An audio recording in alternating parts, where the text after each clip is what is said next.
had the board all laid out and everything, and all the architecture based on 512K RAM. Commodore came around and said, "Can't you make a 256K RAM? 512K RAM is so expensive today." I said, "Look, RAM is going to come down." But no. I said, "Well, it can't be done. I'm sorry." So I just went off. I went off. I come back a week later, find out, guess who told him how to do it? Guess who actually did it for him? Made 256K. You know that plug-in on the front? Here's the culprit right here. I've never forgiven him for that. PC came out at 16. Okay, the original PCs were coming out at 16K. And I had a PC at home, and so I was praying, Jay, make it 64K at least. Please, 64K at least. 512K from the start in terms of socket capability. Right. Okay? Right. Now, you don't have to plug all those chips in if you want to make it cheaper. Right. But at least you got the holes there that the guy can plug them into later.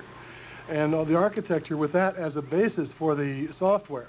You follow me? For the, but no, the cost of those sockets were about 3 cents a piece. And that was too expensive for Commodore and other people. I owned an IBM PC at home, and I programmed on the IBM PC.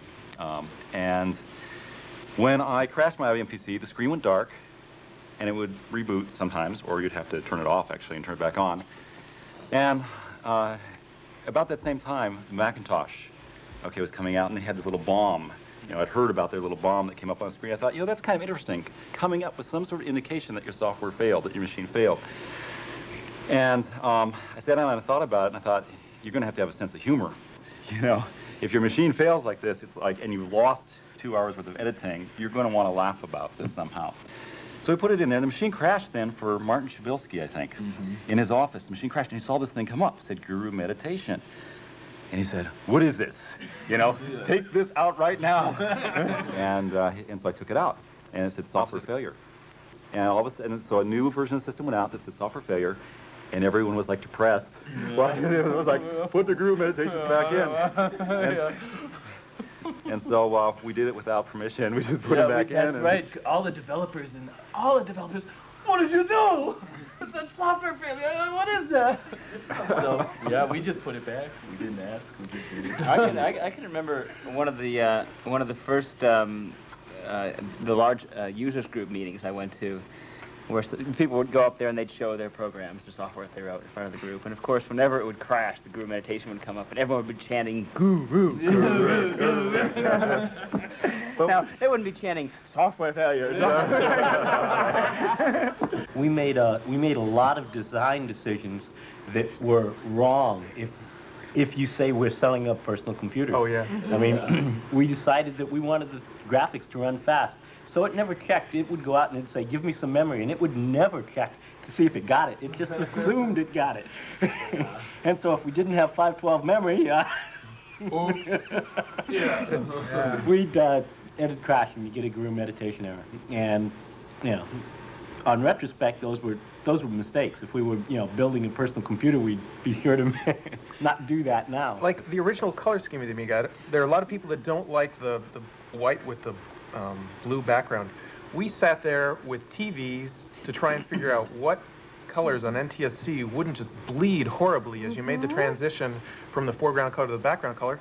And it turns out those colors work great. Well, I had 3 monitors on my desk so I could check everything. I had the Sony we used because it had crisp graphics. I had a TV so that we'd see how badly it blurred. And I had that IBM 2-color thing just so we could see how badly it looked in 2 colors. Do you remember some of the cheesy TVs we had? Yeah. Joe Schlag TV Company. We went out and literally, we needed to test how the video would look on television, so we went out and we bought 10 televisions. And we went into this video store, I think it was the Good Guys or somebody, and we said, "We want your worst TV." And the guy sort of looks at us and he says, "Well, okay, these guys don't really want the worst TV." And they say, "We've got this great TV on sale. It's $279. And we say, "No, you don't understand. I don't want a good TV on sale. I want the worst TV set you got in the store." And he sort of looks at us and says, "Well, this one's $375, and it's terrible. Great, we'll take it." Wait, I should tell a Rob story. Rob Peck was my roommate, and This was a guy, he had an excellent talent. Rob Peck's talent was he could go into an engineer, get 5 minutes of explanation, and write a technical manual that was good. He took so much abuse from us during those so much abuse. Get out of my office right now. You know? I remember when you were writing Graphicraft and Rob, and we were putting together the manual, but the program hasn't been written yet. And then I had to turn around and make the program look exactly like those pictures. Illustration. A third-party vendor was doing this painting program they were going to call Graphicraft, and it was coming out pretty bad. And the only reasonable solution was to get someone who was going to be able to do it right. But you couldn't go find another company. You couldn't get, and there was all kinds of things got in the way with getting the job done. So Archie just did it. He went into his room, and he did it.